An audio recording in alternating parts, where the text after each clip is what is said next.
Cold startup.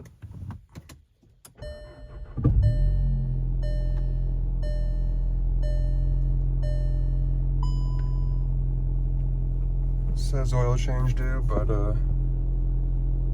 I actually got it done from the dealership. So it says next oil change is at 28, and we're at 21,000 miles. I actually got it changed since the dealership again, actually, just for my peace of mind. I don't know. So it's been 2 oil changes in the last year with 3,000 miles done. I don't know. Anyway, oil's changed. This is the cold start.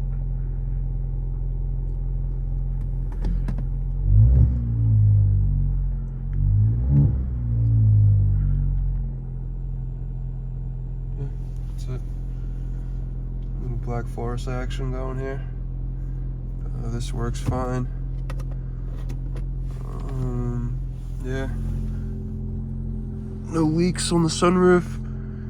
Car is covered right now. There's the moonroof, sunroof, whatever. And yeah, let me know if you guys want any more videos. Thanks.